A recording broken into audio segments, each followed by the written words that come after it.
안녕하세요. 워런 버핏처럼 매일 신문을 박전무와 함께 읽으면서 투자의 고수가 됩시다. 웜의 신박 오늘 5월 9일 목요일 순서입니다. 아침에 일어나는데 되게 헷갈리더라고요. 오늘이 목요일인가 금요일인가. 네, 마음은 혹시 금요일인가 하면서 딱 시계에 핸드폰에 있는 그 날짜를 봤더니 목요일이 있더라고요. 네, 조금 아쉬웠습니다.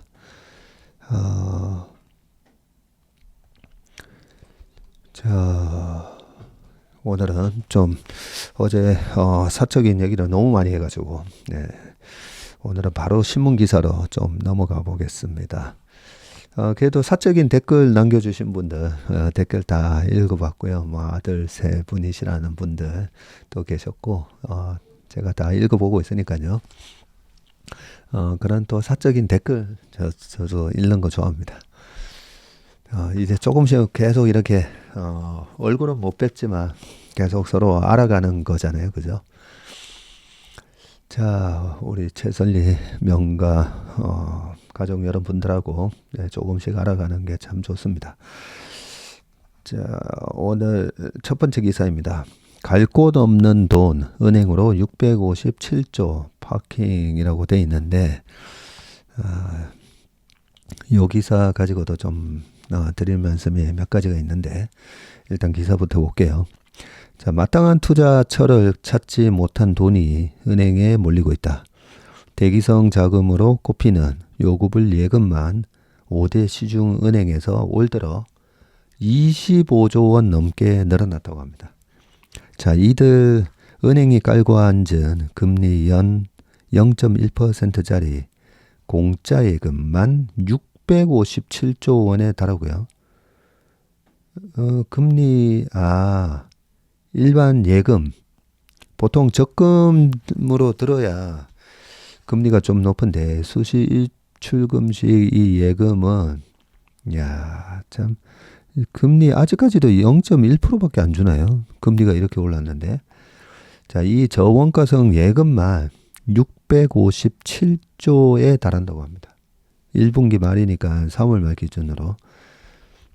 자, 페드의 기준금리 인하 시점을 계속 미루면서 페드가 주식과 암호화폐, 부동산 등 자산시장이 약세를 보이자 자금이 은행에 머물고 있다는 분석이 나온다. 작년 1분기 말이 626조 8,700억이었는데 지금은 656조 9,700억이 되어 있습니다. 엄청난 돈이 들어와 있고요. 그것도 5대 은행입니다. 국민, 신한, 하나, 우리, 농협. 요구불 예금이니까 수시 입출금식 예금이고요. 자, 올 1월 말에 590조보다 25조나 더 급증을 했는데 3월 말 647조까지 치솟았던 요구불 예금은 4월에 HD 현대마린솔루션 등 대형 공모주의 기업 공개 청약 자금으로 25조 몰렸다고 했으니까 그 자금이 빠지면서 전월에 비해서는 31조 정도 줄었네요. 증권사로 이동한 청약 증거금이 은행으로 돌아오는 이달에는 다시 요구불 예금이 불어날 것으로 보고 있다. 5대 은행이 집계한 올 1분기 말 요구불 예금과 기관 공공예금 등을 포함한 저원가성 예금은 656조 9,700억에 달하는 것으로 파악이 됐고 값싼 자금이 넘치자 은행들은 예금 금리 인상 등 수신 경쟁을 꺼리고 있고요.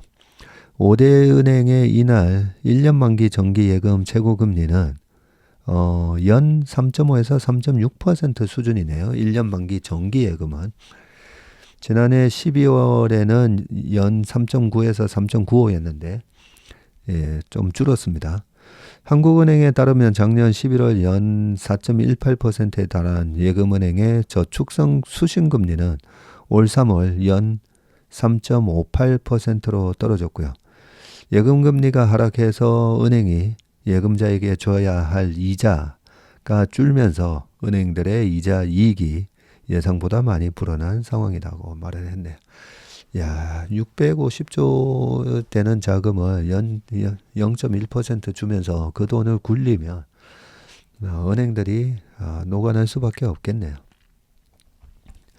자, 여기서 제가 좀 드리고 싶은 말씀이 이렇게 은행 예금, 그것도 수시 입출금 시 예금에만 들어가 있는 자금이 650조잖아요. 거기다가 우리나라 MMF 있잖아요. 예, 단기 입출금이 가능한 머니마켓 펀드, MMF나 CMA, 여기도 이자가 조금 은행 예금보다는 높잖아요. 그죠? 여기도 몇백 조가 또 들어가 있죠. 그래서 제가 가끔씩, 이 부동산도 유튜버들 뭐라고 얘기하나 보거든요. 부동산 시장, 주식 시장, 채권 시장, 요렇게 크게 세 가지로, 이제는 뭐 가상화폐 시장도 있긴 하지만 아주 돈 많은 부자들이 가상화폐 시장에 하나의 자산 배분의 큰 중요한 자산이라고 아직까지는 생각하지 않기 때문에, 예, 가상화폐 시장은 일단은 제외하고요.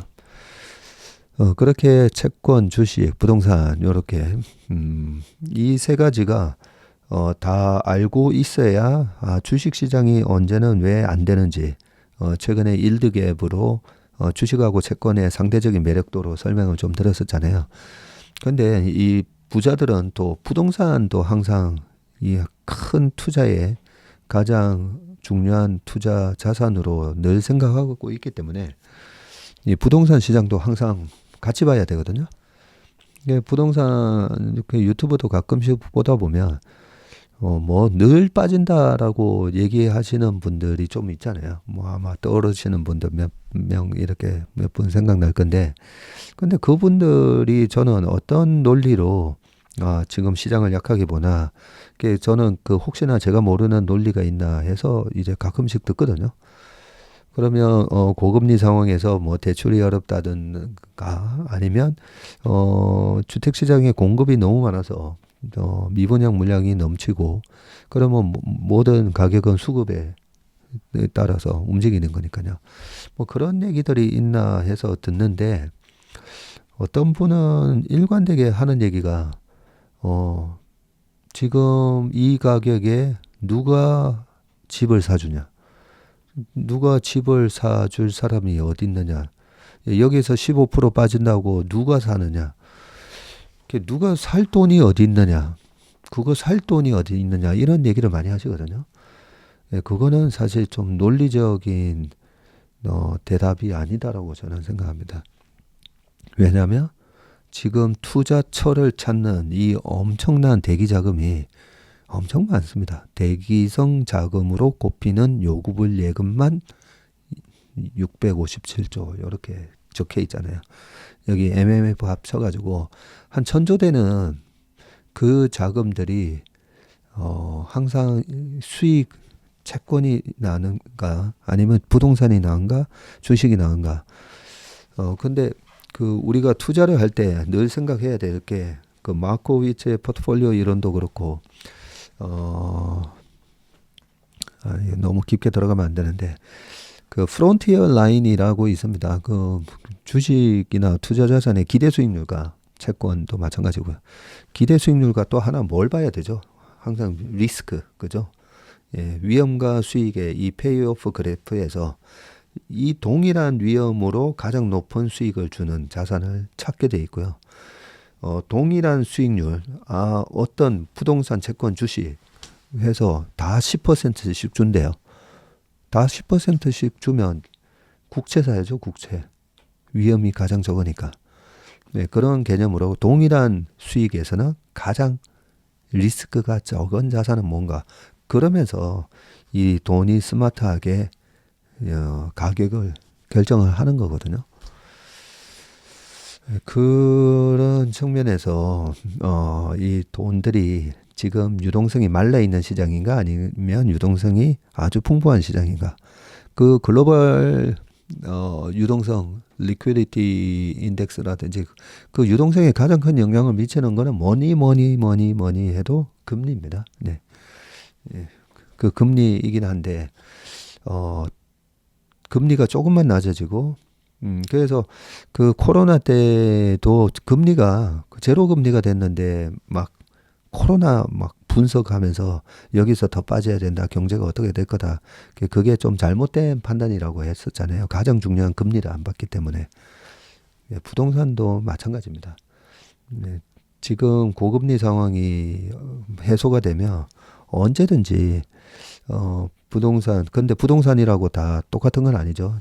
저 같은 경우는 절대 상가는 저는 안 합니다. 뭐 여러 가지 말씀을 드렸지만.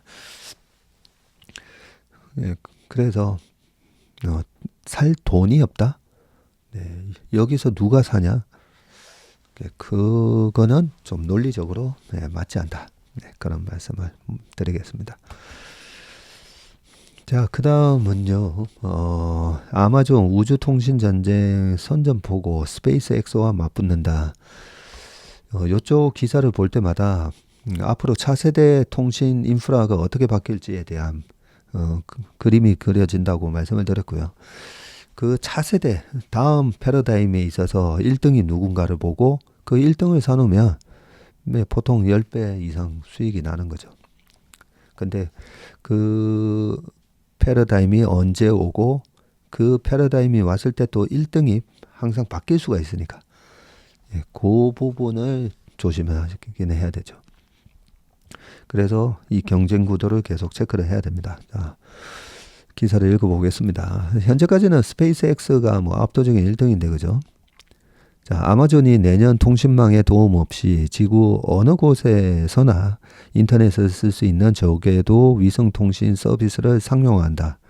인공위성에 AI 서비스를 덧붙인 우주 클라우드 사업도 진행할 예정이고 스페이스X가 주도하던 위성통신 시장이 경쟁 구도로 재편되고 있다는 분석이 나온다.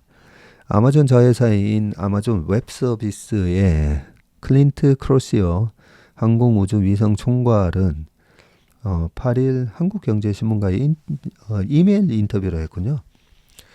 거기서 사람의 손으로 만든 인공 천체가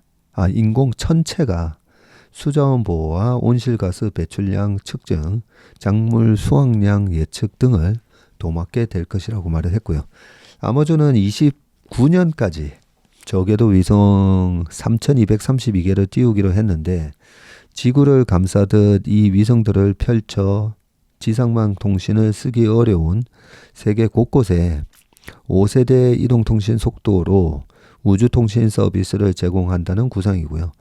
온라인 동영상 서비스인 프라임 비디오와 묶어서 우주통신 패키지를 내놓는 방안도 고려하고 있네요. 크로시어 총괄은 인공위성의 설계, 발사, 운영뿐만 아니라 우주 데이터 수집, 분석, 공유도 지원하겠다고 했고요. 전문가들은 올해 인류가 운용하는 위성이 사상 최초로 1만 개를 넘어설 것으로 보고 있습니다. 자, 별자리는 인간이 우주에 아로새긴 지식인데 선조들은 밤하늘의 별들을 때를 가늠을 했다. 벽시 뿌릴 때를 그리고 뱃머리 돌릴 때를 알았고 별을 헤아리는 일은 그렇게 하늘의 뜻을 읽는 천문으로 불렸다. 그래서 천문학이라고 하는군요.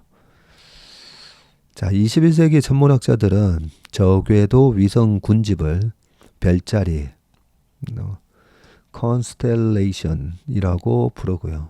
별자리를 스텔라가 별이니까 그죠? 스텔라들이 이렇게 뭉쳐져 있다. 그래서 con이라는 접두를 써서 constellation이라고 하는군요. 자, 인간이 만든 이 천체는 별자리 이상으로 유용하다. 전쟁의 양상을 바꾸고 지구 차원의 문제도 척척 해결한다.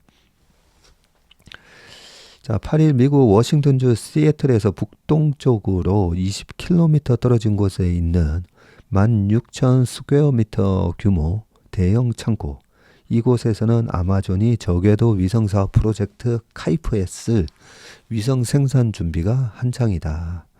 이 시설이 준비하는 위성 생산 능력은 하루 5개. 아마존은 2026년 7월에 1618개, 29년에는 3232개 등 저궤도 위성을 지구 상공 590에서 630km에서 운용을 해서 통신 서비스를 가동하는 게 목표입니다. 자, 지난해 10일 처음으로 저궤도 위성 셋2 두 개를 발사해서 내부 시험을 거쳤고요. 아마존이 카이프로 제공하려는 통신 속도는 초당 1GB, 스페이스X 저궤도 위성 통신인 스타링크의 속도보다 최대 20배나 빠르네요. 자, 지난해 5세대 5G 이동통신의 평균 속도였던 초당 939MB를 웃돌게 되고요. 지상 통신망을 활용하기 어려운 격5G와 각국 정부 공공기관 등이 아마존이 노리는 타겟 마켓이군요. 위성을 쓰면 지상망에 문제가 생기더라도 통신이 가능하고, 저궤도 위성은 전쟁의 양상을 바꿔놓는 게임 체인저 역할을 또 하고 있죠. 러시아는 2022년 우크라이나를 침공하면서 지상 기지국을 타격을 했지만 통신망 무력화에 실패를 했고요. 우크라이나군은 스타링크의 위성 덕분에 마음껏 드론을 운영할 수 있었다. 최근에는 러시아가 우크라이나 주변에서 중립국을 통해서 스타링크를 적극 활용하고 있다는 외신 보도도 나왔고요. 러시아가 이렇게 중립국을 통해서 우회적으로 또 스타링크를 활용하고 있군요. 통신망 하나를 적국끼리 서로 공유하는 상황이 된 셈이다. 우주항공업계에서는 아마존의 카이퍼도 안보용으로 쓰일 것으로 보고 있고요. 데빈 페퍼 미국 우주군 준장은 지난 3월 AFA 군사 심포지엄에서 우크라이나에서 쓰인 상업용 위성들처럼 다른 상업용 위성도 갈등 및 위기 국면에서 미군 전력을 증강해 줄 것이라면서 긴박한 순간에 이들은 미군의 가장 중요한 위성이 될 수 있다고 강조를 했네요. 내용이 되게 많네요. 아마존은 먼저 시장에 뛰어든 스페이스X에 대적할 무기로 자회사 AWS의 엣지 컴퓨팅과 클라우드 기술을 꼽고 있고요. 기존에는 인공위성이 찍은 영상을 분석하기 위해서 지상 기지국이 그 영상 데이터를 다 내려받아야 했는데, AWS는 엣지 컴퓨팅 기술로 인공위성이 알아서 유의미한 이미지를 추려내도록 했고요. 지상에서는 위성과 연계한 AI 클라우드 서비스로 이 이미지를 분석해서 결론을 도출한다. 이 크로시어 AWS 항공우주 위성 총괄은 최근 실험에서 AI로 저궤도 위성이 찍은 이미지를 처리해서 위성의 데이터 전송량을 기존 대비 40% 줄이는 성과를 거뒀고요. 2026년 세계 최초 상업용 우주 정거장 운영을 목표로 하는 엑시엄 스페이스의 우주 정거장에서도 AWS의 엣지 컴퓨팅과 데이터 전송 장비가 각종 실험을 담당할 것이라고 얘기했고요.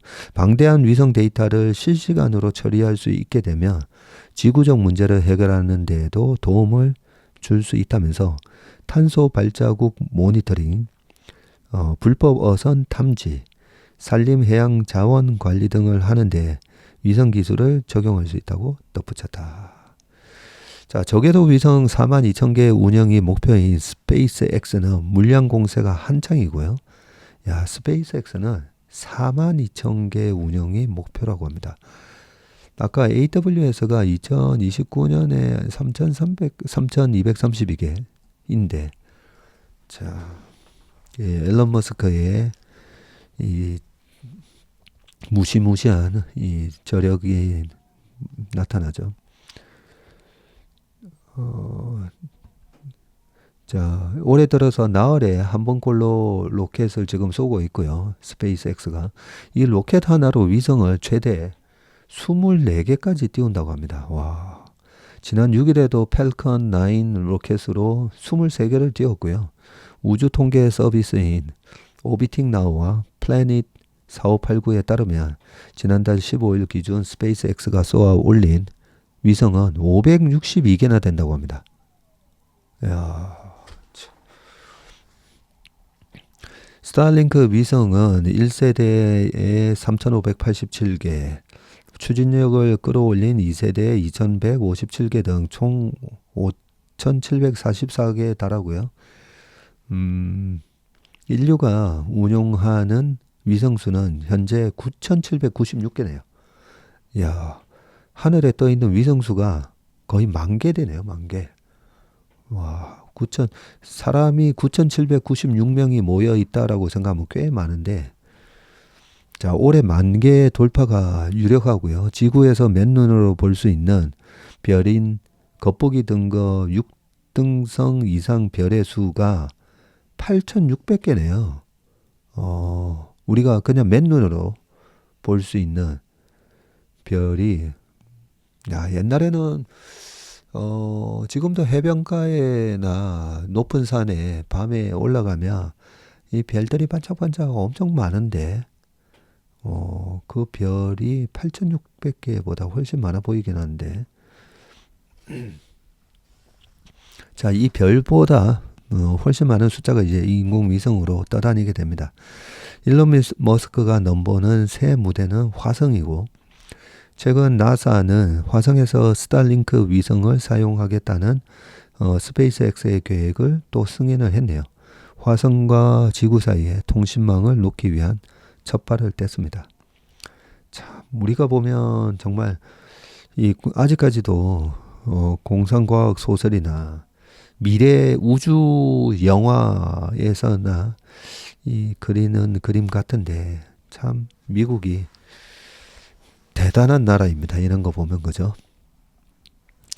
다만 AI 도입에는 신중한 입장이고, 머스크는 지난 6일 미국 LA에서 열린 밀컨 컨퍼런스에서 AI를 로켓 엔진 설계나 전기화학에 적용하기에는 갈 길이 먼다면서 스타링크도 AI를 아직은 안 쓴다네요. 자, 업계에서는 스페이스X가 주파수 대역폭을 넓힌 3세대 위성을 올해 선보여 아마존에 반격할 것으로 예상하고 있다 합니다. 네, 최근에 우리 길을 가다 보면 CCTV가 이제 되게 많아졌잖아요. 그 CCTV가 아무래도 개인 사생활을 약간 침해하는 그런 부분도 있긴 하지만 범죄를 억제하는 엄청난 역할을 하고, 그 CCTV를 통해서 뭐 경찰이든 빠르게 또 대응도 할 수가 있는 거고, 그게 지금 미국은 아예 지구 전체를 이렇게 위성을 쫙 깔아가지고 날씨도 뭐 예상하고, 거기에다가 이제 AI까지 붙여버리는 거죠. 실시간으로 뭐 수많은 걸 할 수가 있겠네요. 네, 무시무시합니다.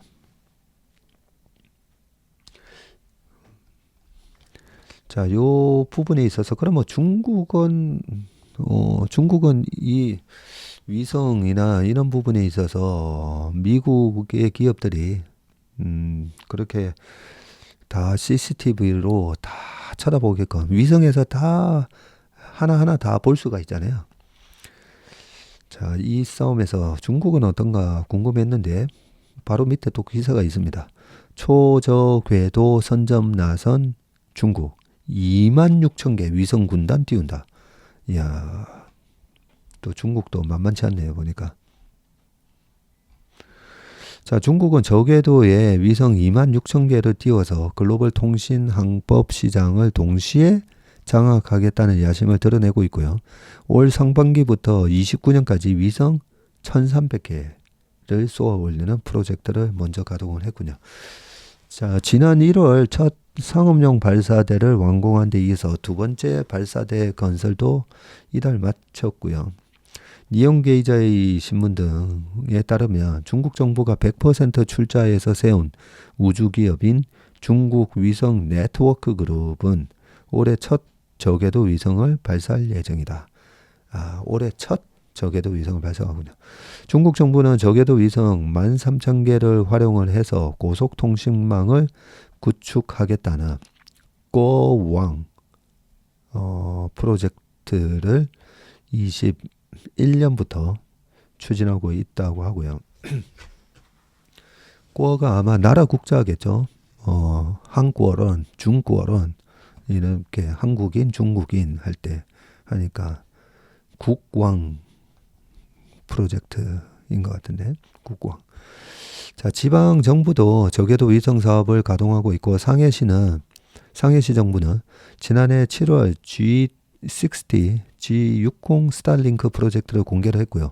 시정부 소유 기업인 상해 원신 위성과기가 저궤도 위성 12,000개를 쏘는 사업인데 연간 300개 생산이 가능한 시설에서 지난해 12월 첫 위성 조립을 마쳤습니다. 민간 기업인 은하항천기술도 저궤도 위성 1,000개를 쏘기 위한 독자 프로젝트를 시행하고 있네요. 자, 중국이 주목하는 위성 운영의 영역은 150에서 300km 초저궤도이네요. 자, 스타링크의 운영 고도가 아까 550km인데 이것보다 훨씬 낮다 그죠? 그래서 초저궤도라고 하네요. 고도가 낮아지면 위성 하나가 맡을 수 있는 면적이 좁아지지만 통신 품질과 속도를 개선할 수 있다. 자, 이에 맞서서 스타링크도 최근 미국 연방통신위원회에다가 350km 고도에서 위성을 운용하겠다는 계획을 또 제출을 했군요. 자, 통신업계에서는 중국이 저궤도 위성 통신망을 활용하며 독자 위성 항법 시스템인 베이더우의 정확도도 끌어올릴 것으로 보고 있고요. 저궤도 위성이 이 베이더우의 신호 오차를 보정하는 데 쓸 수 있어서인데 중국은 지난해 5월 기준으로 이 베이더우 위성 56개를 운용을 하고 있네요. 미국은 베이더우인 GPS 위성 수가 31개인데 2배군요. 우리가 GPS라고 하는 거가 이거군요. 또 독자 위성 항법 시스템. 자, 신호 관청용 지성 계측소는 베이더우 120개가 미국 GPS 11개의 10배에 달한다고 합니다. 자체 저궤도 위성을 운용하는 모빌리티 업체도 나왔는데 중국 전기차 업체인 지리그룹, 지리자동차 이 그룹이 지난 2월 중국 수천성에 있는 시청 위성 발사센터에서 이 저궤도 위성 11개를 쏘아 올렸네요. 22년 9기 발사에 이어서 두 번째 발사고요. 이 지리자동차가 무시무시한 그룹이네. 이 업체는 자체 위성을 내년까지 72개, 최종적으로는 240개 운용하는 게 목표라고 합니다. 저궤도 위성이 제공하는 고정밀 지도와 결합해서 자율주행 차량의 위치를 실시간으로 파악하기 위해서입니다. 위성과 지상 통신망을 연계한 차세대 위성 이동통신을 놓고서도 중국 기업들의 기술 공세가 매서운데 중국 통신사인 차이나 모바일은 지난 2월 세계 최초로 6세대 이동통신 시험을 위한 저궤도 위성을 발사를 했고요. 위성을 연계하면 지상기지국의 음영 지역에서도 통신이 가능하고 화웨이는 같은 달 공개한 이 회사 첫 폴더블 스마트폰 포켓2에 위성통신 기능을 적용을 했습니다. 샤오미 스마트폰이 14 울트라도 위성통신을 지원한다고 했네요. 네, 그 다음 기사로 바로 넘어가겠습니다. 슈퍼엔저 장착 토요타 영업이익 5조엔 넘었다라는 기사입니다. 최근에 일본 자동차 회사에 대해서 여러 번 커버한 적은 있지만 항상 우리가 그 산업의 1등 있잖아요. 세계 1등에 관한 기사가 나오면 웬만하면 그래도 읽고 넘어가는 게 좋습니다. 한국 지금 현대기아차에 투자하시는 분들 많지 않습니까? 그죠? 그 현대기아차뿐만 아니라 그 밑에 현대기아의 그 밸류 체인에 있는 수많은 자동차 부품 회사들도 마찬가지 크게 영향을 받을 수가 있기 때문에 네, 항상 그 산업의 1등을 분석을 기사가 나오면 팔로우업을 해야 됩니다. 자, 글로벌 1위 완성차 업체이자 일본 최대 기업인 도요타 자동차가 일본 기업 최초로 지난해 연간 영업이익이 5조 엔을 돌파했습니다. 44조.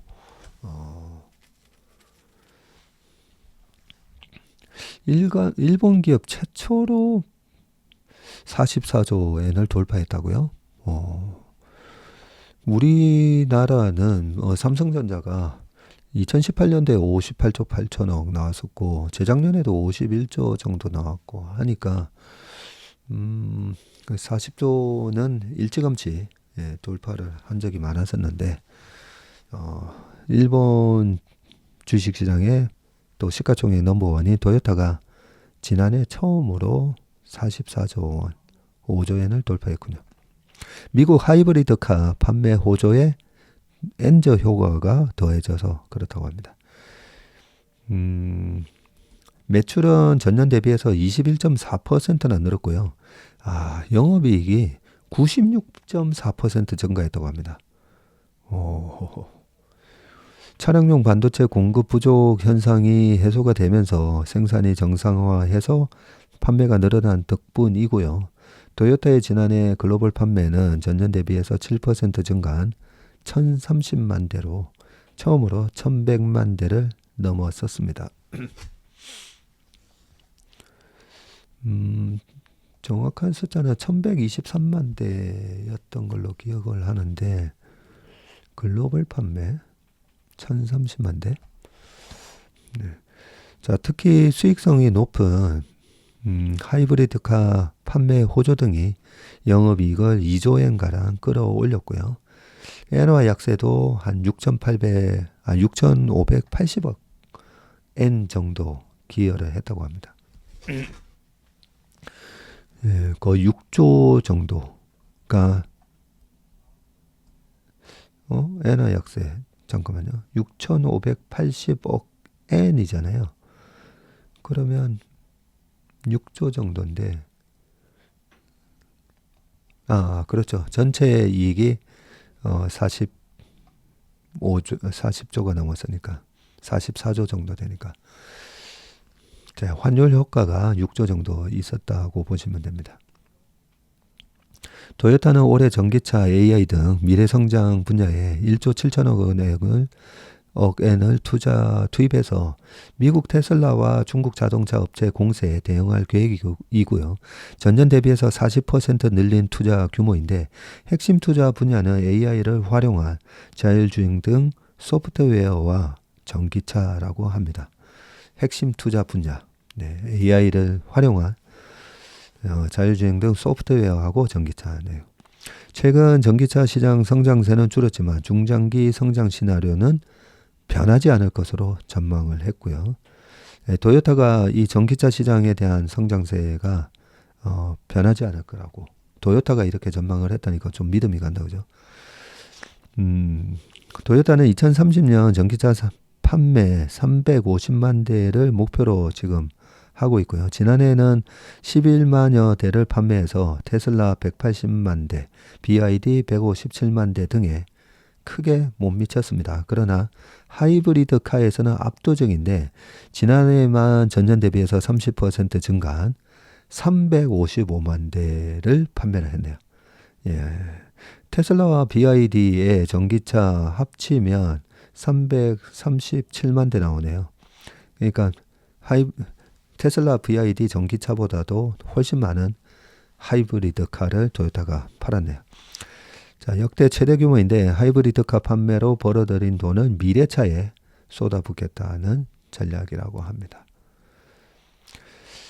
자, 요 핵심은 하이브리드카, 요 수익의 핵심은 하이브리드카인데 지난해 전기차 성장세가 주춤한 사이 하이브리드카가 날개 돋친 듯 팔리면서 영업이익을 대폭 끌어올렸고요. 전기차 성장세가 주춤을 하면서 하이브리드카가 팔린 게 아니라 하이브리드카가 잘 팔려서 전기차 성장세가 주춤해진 거 아닌가요? 그죠?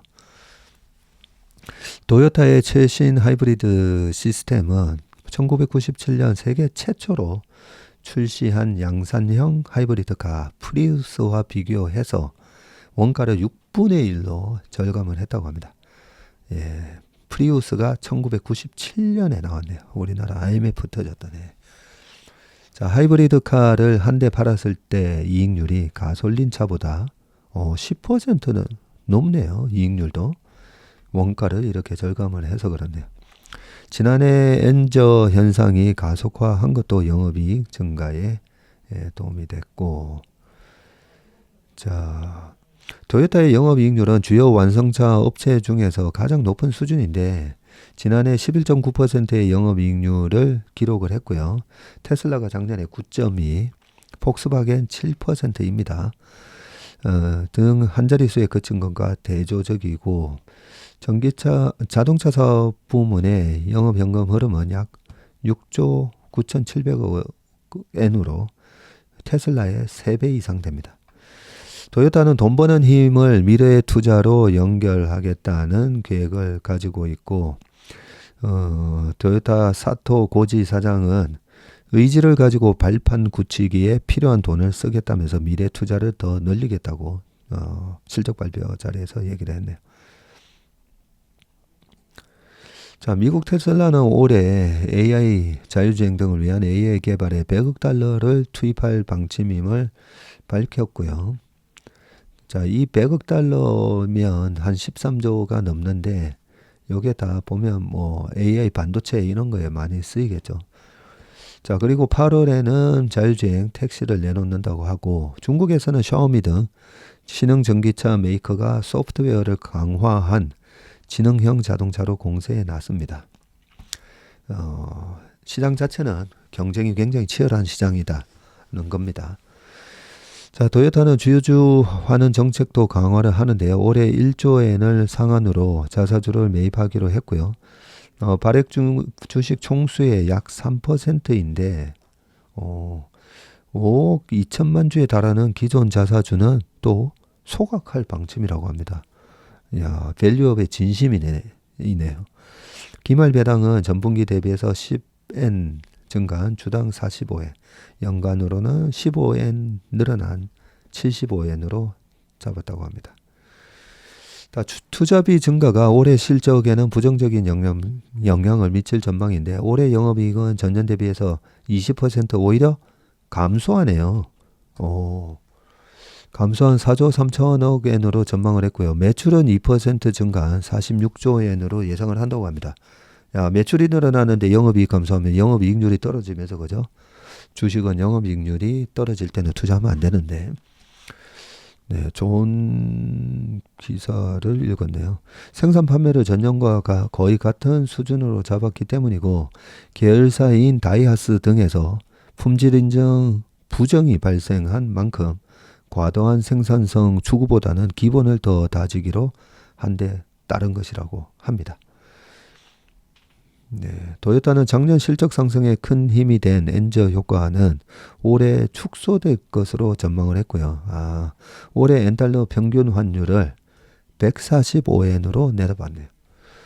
현대기아차도 올해 환율 전망을 한 1280원, 60원 요 정도로 했는데 지금 1370원 하면서 떼돈 벌고 있죠. 환율 전망은 환율 전망 때문에 이 이익이 떨어진다 하면 요 부분은 좀 더 봐야 되겠네요. 근데 뭐 제 개인적으로는 연말 되면 미국의 금리가 툭툭툭 떨어지면서 환율 자체는 떨어지고요. 작년에 1288원이었나요? 1310원이었나요? 예, 그 환율 밑으로 끝날 거라고 예상하기 때문에 이 평균 원엔 환율이 145엔 올해 될지는 모르겠지만 아무튼 토요타는 그렇게 환율을 전망을 하고 올해 이익이 이 정도 될 거다 그렇게 예상을 하고 있습니다. 자, 그 다음 기사는요. 시계 보석 수억 원어치 쓸어갔어요. 한국 싹쓸이하는 중국인이라고 돼 있는데 자, 한중 관광객 증가 차이나 효과 기대인데 명동의 요커 관광버스 수십 대 면세 여행업계 볕떠나 원화가치 약세에 한국행 늘어서 항공편 크루즈 예약 모두 꽉 찼다고 합니다. 큰손 요커들 시내 면세점 돌면서 시계, 보석 등 수억 원어치를 싹쓸이하고 있다고 하네요. 중국 패키지 여행 가는 한국인 증가, 여행사들 코로나 전 매출 회복을 기대한다고 합니다. 사진이 지금 나오는데요. 서울 롯데 면세점 명동 본점에서 중국인 단체 관광객이 상품을 둘러보고 있다. 본점에는 코로나 이후 처음으로 4,000명이 넘는 대규모 단체 관광객이 방문했다고 합니다. 네. 살아나는 한중 관광 교류 해가지고 중국인은 한국에 오고 지난 3월 달에 39만 명 왔습니다. 이번 4월, 5월 데이터가 5월에는 거의 50만 명 넘어갈 것 같은데 또 한국인은 중국 가고 13만 명에서 26만 명 이렇게 되고 있네요. 나머지 밑에는 한번 쭉 보시고 요 부분을 읽어봐야 되겠네요. 한국 가성비 여행국 됐다 라는 부분인데 지난해 8월 중국 정부가 한국행 단체 관광 규제를 푼 이후 작년 8월에 풀었네요. 중국인 관광객은 좀처럼 늘지 않았었죠. 하지만 올 들어서는 한국을 가성비 여행국으로 꼽는 중국인이 많아지면서 관광객이 늘기 시작했고요. 블룸버그 인텔리전스는 최근 원화 가치가 위안화 대비 약세를 보이면서 중국인 관광객이 비교적 저렴하게 한국을 여행할 수 있게 됐다면서 이에 따라서 한국 면세점들이 혜택을 볼 것으로 예상했다. 국내에서도 다른 지역 대비 회복세가 더뎠던 중국 여행 수요가 점차 살아나고 있다고 하고요. 국내 여행사와 면세점들은 본격적인 차이나 효과를 기대하는 분위기인데 중국은 한국의 인바운드, 아웃바운드에서 모두 중요한 국가입니다. 코로나 이전 방한 외국인 관광객의 35%가 중국인이었고요. 동시에 국내 여행사들이 판매하는 해외여행 패키지에서 중국 상품이 차지하는 비중도 30%에 달했군요. 단일 국가로서는 이례적인 수치인데 업계 관계자는 국내 여행 산업 회복에서 중국이 마지막 퍼즐이었는데 단체 관광객이 늘면서 실적에 탄력이 붙을 것으로 전망된다고 말했습니다. 하도 중국 여우커들이 돌아오는 거에 우리가 학수고대 하면서 한 21년, 22년, 23년, 3년 내내 늑대 양치기 소년이 되다 보니까 이렇게 실제로 숫자가 막 나오는데도 주식 시장에서는 아마 손이 잘 안 나갈 겁니다. 네. 마지막 기사, 하이닉스 기사 요거 읽고 끝내겠습니다. 하이닉스 중국의 현지 파운드리 지분 절반을 매각한다고 되어 있거든요. 네, 파운드리입니다. 중국 국유기업과 4,740억 매각 계약을 했네요.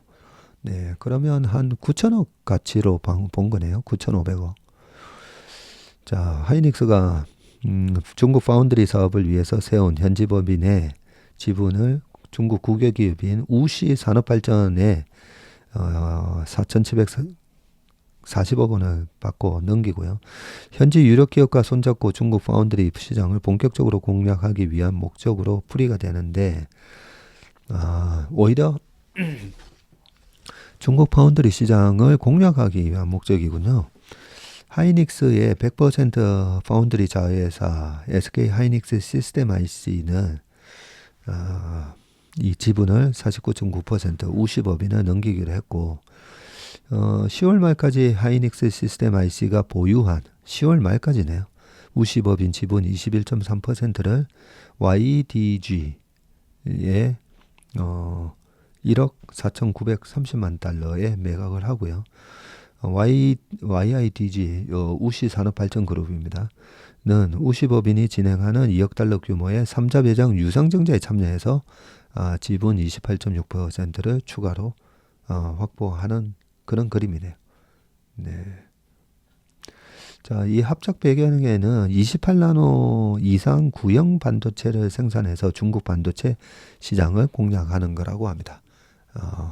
상승하는 중국 구형 반도체 시장 점유율인데 중국이 31, 대만이 44, 그리고 한국이 6이었는데 27년 되면 시장 자체가 커지는데 중국이 39, 대만이 40, 한국이 4 중국 비중이 늘어납니다.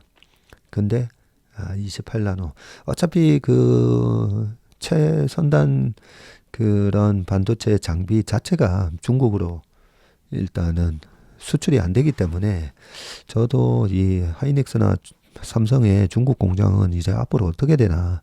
러시아 우크라이나 전쟁이 발발하고 나서 러시아에 있는 공장들 완전 그냥 그 뭐 1달러에 헐값에 다 이렇게 넘겨야 되는 상황이 발생을 했었잖아요. 그래서 어떡하나 했는데 일단은 이렇게 28나노 이상 구형 반도체 시장을 중국 우시법인가 합작을 해서 그 시장을 또 겨냥한다. 그런 전략이었고 이 구형 반도체의 최대 고객은 중국 가전 자동차 업체들이라고 합니다.